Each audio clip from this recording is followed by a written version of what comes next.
Siz xiyonatning ta'mini bilasizmi? U avvaliga zahar kabi achchiq. Vijdoningizni o'rtab, bo'g'zingizni kuydiradi.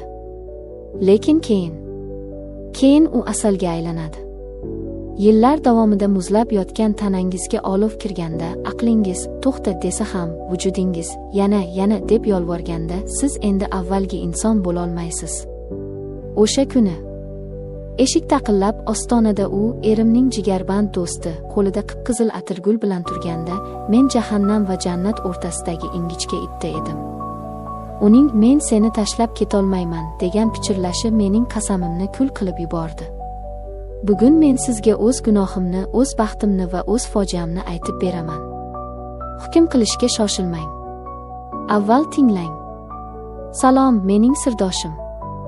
Mening ismim Nargiza. Yoshim 26 da.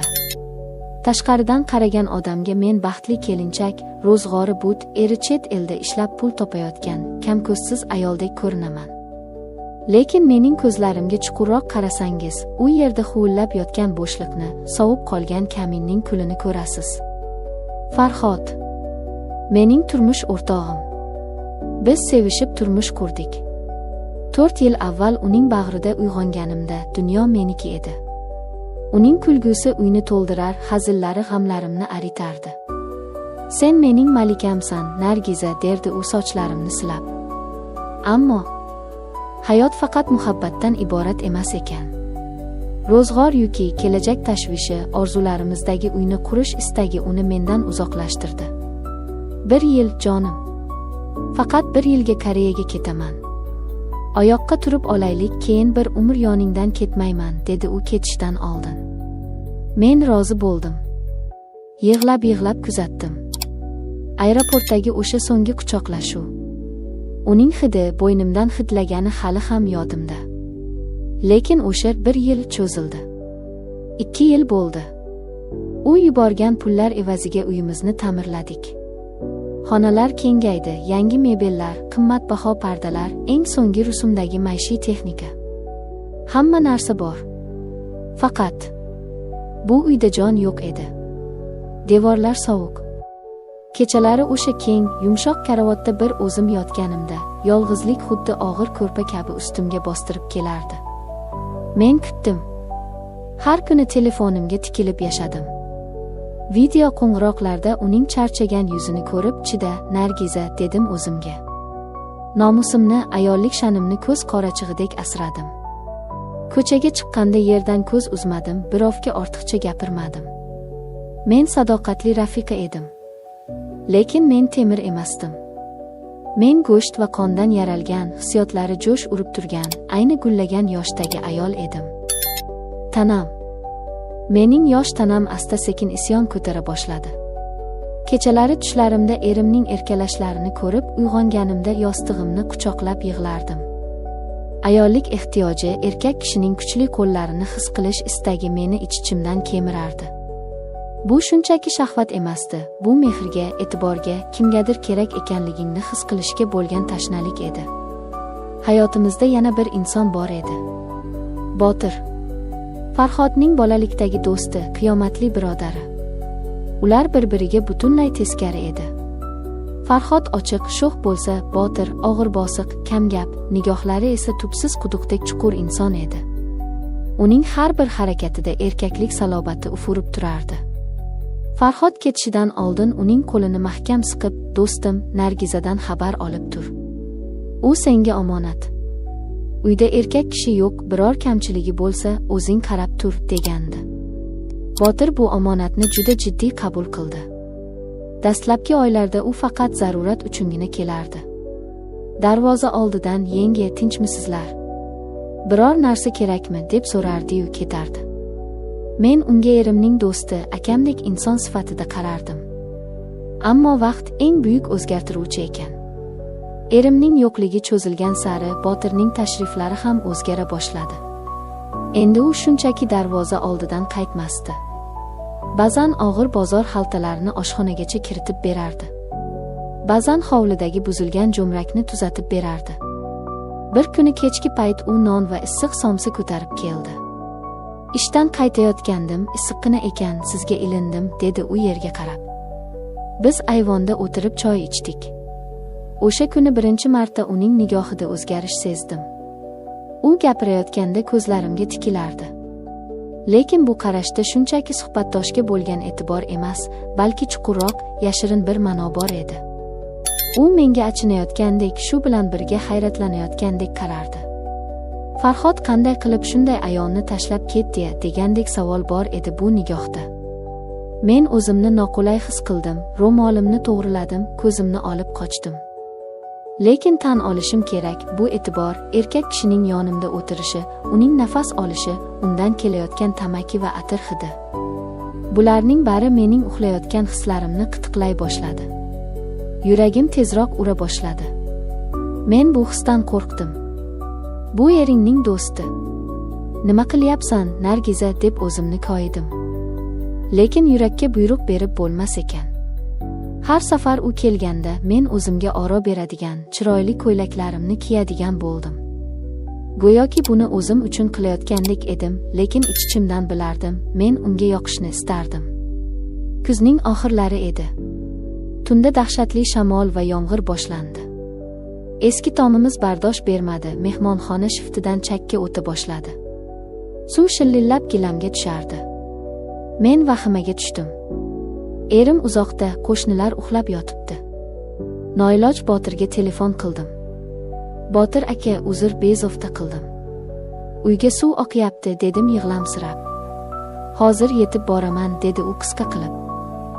Yarim soat o'tmay mashinasi to'xtadi. U shoshilib kirdi, ust-boshi nam edi. Hech narsa demasdan narvonni oldi va yomg'ir ostida tomga chiqib ketdi. Men pastda yuragimni hovuchlab turardim. Uning o'sha yomg'irda, shamolda men uchun harakat qilishi. Bu men uchun qahramonlikdek tuyuldi. Yarim soatdan keyin u shalabbo bo'lib pastga tushdi. Suv to'xtagandi. Bo'ldi, endi oqmaydi, dedi u hansirab, sochlaridan suv tomchilarkan. Men yugurib borib quruq sochiq keltirdim. Arinib oling, shamollab qolasiz, dedim. U sochiqni olayotganda barmoqlarimiz bir-biriga tegib ketdi. Vaqt to'xtab qoldi.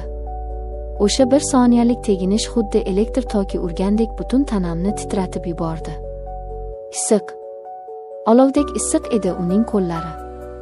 Biz bir-birimizga tikilib qoldik. Yomg'ir shovqini ham uzoqlashdi. Faqat uning tez-tez nafas olishi va mening yuragimning dukillashi eshitilardi. Uning ko'zlarida endi yashirin narsa yo'q edi. U yerda ochiqchasiga istak, ehtiros va og'riq bor edi.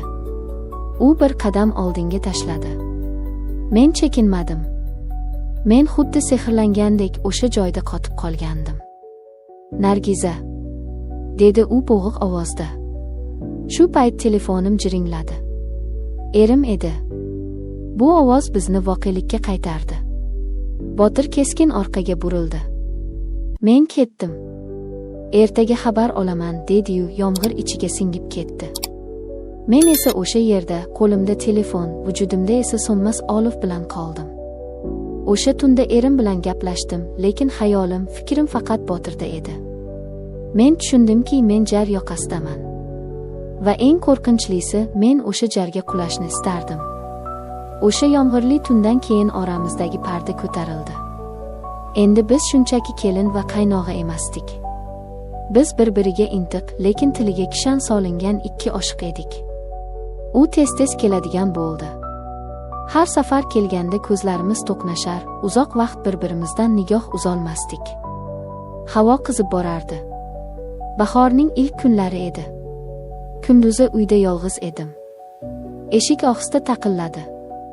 Yuragim sezdi, bu. Ochdim. Botir turardi. Lekin bu safar uning qo'lida non yoki ro'zg'or buyumlari emas. Bir dasta qip-qizil barq urib turgan atirgul bor edi. Bu so'zsiz iqror edi. Bu chegaraning buzilishi edi. Bu sizga, dedi u ovozi titrab. Men gullarni oldim. Tikanlari qo'limga kirdi, lekin og'riqni sezmadim. Gulning hidi boshimni aylantirdi. Kir, dedim men pichirlab. Bu kir so'zi bilan men nafaqat uni uyga, balki o'z taqdirimga, o'z yotog'imga taklif qilganimni bilardim. U ichkariga kirdi. Eshik yopildi. Uyda jimjitlik. Faqat soatning chiqillashi. Biz mehmonxonada bir-birimizga ro'para turardik. Oradagi masofa bir qadam edi, lekin bu qadam xiyonat va sadoqat o'rtasidagi masofa edi. Nargiza, dedi u nihoyat ko'zlarimga cho'kib ketgudek bo'lib. Men boshqa chiday olmayman. Men sizni har kuni, har soat o'ylayman. Ovqat yeyman, siz uxlayman, siz. Bu noto'g'ri, bilaman. Farhod mening do'stim. Lekin yuragimga buyruq bera olmayapman. O'lib ketyapman, Nargiza. Uning bu so'zlari, undagi samimiyat va azob mening so'nggi himoya qo'rg'onimni buzib yubordi. Men ham yig'lab yubordim. Botir, qo'ying. Biz gunoh qilyapmiz, dedim ojizlarcha. Gunoh? U keskin yaqinlashdi. Sevgi gunohmi? Sizni shunday yolg'iz tashlab qo'yish gunoh emasmi? Farhod sizni tashlab ketdi. U pulni tanladi. Men sizni tanlayman. Hozir va shu yerda. U mening yuzimni ikki kafti orasiga oldi. Uning qo'llari qaynoq temirdek edi. Nafasi yuzimni kuydirdi. Faqat bir marta. Ruxsat ber. Va u lablarini labimga bosdi. Bu oddiy o'pich emasdi. Bu atom bombasining portlashi edi. Yillar davomida yig'ilgan chanqoqlik, sog'inch, ehtiros, alam hammasi shu o'pichda mujassam edi. Mening tizzalarim bo'shashib ketdi. Agar u meni ushlab qolmaganda yiqilib tushardim. Men ham uning bo'ynidan mahkam quchoqladim va o'pichiga javob qaytardim. Dunyo yo'qoldi. Erim, uyat, qo'shnilar hammasi o'chdi. Faqat men va u qoldik. U meni dast ko'tarib oldi. Men qarshilik qilmadim. Boshim uning ko'ksida, uning yuragi xuddi menikidek tez urayotganini eshitardim. U meni yotoqxonaga olib kirdi. O'sha men 2 yil yolg'iz yig'lab chiqqan sovuq yotoqxonaga. U meni avaylab karavotga yotqizdi. Uning nigohida shunday hayrat va sajda bor ediki, men o'zimni dunyodagi eng go'zal ayoldek his qildim. U kiyimlarimni yechib boshladi. Har bir tugmani yechganda barmoqlari tanamga tegib meni larzaga solardi. Men uyalmadim. Aksincha, men o'z tanamni unga taqdim etishni istardim. Uning kiyimlari ham yerga tushdi. Uning baquvvat, chiniqqan tanasi, keng yelkalari xira yorug'likda haykaldek ko'rinardi. U ustimga engashdi. Uning terisi terimga tekkanda men beixtiyor ingrab yubordim. Bu lazzat edi. Unutilgan, lekin qonimda yashagan qadimiy lazzat. U shoshilmadi. U meni har bir nuqtamni, har bir hujayramni uyg'otdi. Lablari bo'ynimdan pastga sirg'aldi, ko'kraklarimni, qornimni o'pdi. Uning tili, qo'llari meni jannatga olib chiqdi. Sen mening hayotimsan, deb pichirlardi u qulog'imga.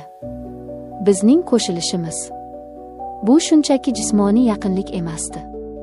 Bu ikki chanqoq ruhning faryodi edi. U meniki bo'ldi, men esa uniki. O'sha kuni men vaqtni yo'qotdim. Tonggacha emas, balki bir umrga yetadigan lazzat oldim. O'sha kundan keyin men boshqa Nargizaga aylandim. Ko'zlarimda nur paydo bo'ldi, yuzimga qon yugurdi. Hatto qo'shnilar ham, Nargiza, buncha ochilib ketibsiz, eringiz keladiganmi, deb so'rashardi. Men esa sirli jilmayib qo'yardim. Ha, mening erim yanimda edi. Faqat u Farhod emas, Botir edi. Bizning yashirin uchrashuvlarimiz muntazam tus oldi. Men qachon uyda yolg'iz qolsam, unga xabar berardim. U ishini tashlab kelardi. Har bir uchrashuvimiz xavfli edi. Har bir tiq etgan tovushdan cho'chirdik. Lekin bu xavf ehtirosimizni yanada kuchaytirardi. Taqiqlangan meva shirin bo'ladi, deyishgani rost ekan. Botir menga erim berolmagan mehrni berdi. U bilan o'tgan soatlarim hayotimning mazmuniga aylandi. Men erimning qaytishini xohlamay qoldim. Bu dahshatli edi, lekin haqiqat edi. Ammo har qanday lazzatning to'lovi bo'ladi. Bir kuni ertalab ko'nglim aynidi. Boshim aylandi. Yuragimga g'ulg'ula tushdi. Qildim. 2 chiziq. Dunyoyim qorong'u bo'lib ketdi. Men homilador edim. Erim 2 yildan beri yo'q. Bu bola Botirdan edi. Quvonch o'rnini dahshatli qo'rquv egalladi. Agar bu bilinib qolsa, sharmandalik, o'lim. Farhod meni o'ldiradi. Botirni ham. Botirga aytdim. Uning rangi oqarib ketdi. U ham qo'rqdi. U ham do'stiga xiyonat qilganini, buning oqibati nima bo'lishini tushundi. Nima qilamiz, dedi u boshini changallab. Oldiramiz, dedim men qat'iy. Boshqa yo'l yo'q. Biz yashirincha shifokorga bordik. Men o'z jigarbandimdan, sevgimizning mevasidan voz kechdim. Operatsiya stolida yotganimda ko'zlarimdan yosh oqardi. Men nafaqat bolani, balki o'z ruhimning bir qismini ham o'ldirayotganimni bilardim. Lekin sir saqlanib qolish kerak edi. Hozir hammasi davom etmoqda. Men o'sha uydaman. Botir hamon kelib turadi. Lekin oramizda endi o'sha homiladorlikning soyasi bor. Biz bir-birimizga qaraganimda nafaqat ehtirosni, balki o'sha gunohsiz jonning uvolini ham ko'ramiz. Farhod yaqinda qaytishini aytdi. Uyni bitirdim, endi boraman, dedi u xursand bo'lib. Men esa qo'rqaman. U qaytganda nima bo'ladi? Men uning ko'ziga qanday qarayman? Botirchi? U do'stining yuziga qanday qaraydi, lekin bir narsani tushundim. Ayol kishi gul. Agar unga suv va quyosh berilmasa, u so'ladi. Farhod meni suvsiz qoldirdi. Botir esa u meni tiriltirdi, lekin zaharli suv bilan sug'ordi. Men qilgan ishimdan pushaymonmanmi? Bilmayman. Vijdonim qiynaladi, lekin o'sha baxtli lahzalarimni, ayol ekanligimni his qilgan damlarimni hayotimdan o'chira olmayman. Bu mening hikoyam. Bu mening haqiqatim. Ayollarga aytar so'zim, yolg'izlik eng yomon dushman. U sizni shunday ko'chalarga boshlaydiki, qaytib chiqishning iloji bo'lmaydi. Erim kelguncha yashayman. Keyin nima bo'lishini faqat Xudo biladi. Balki bu sir men bilan qabrga ketar. Balki ertaga portlar. Lekin bugun men hali ham tirikman, hali ham sevaman va sevilaman. Garchi bu gunoh bo'lsa ham.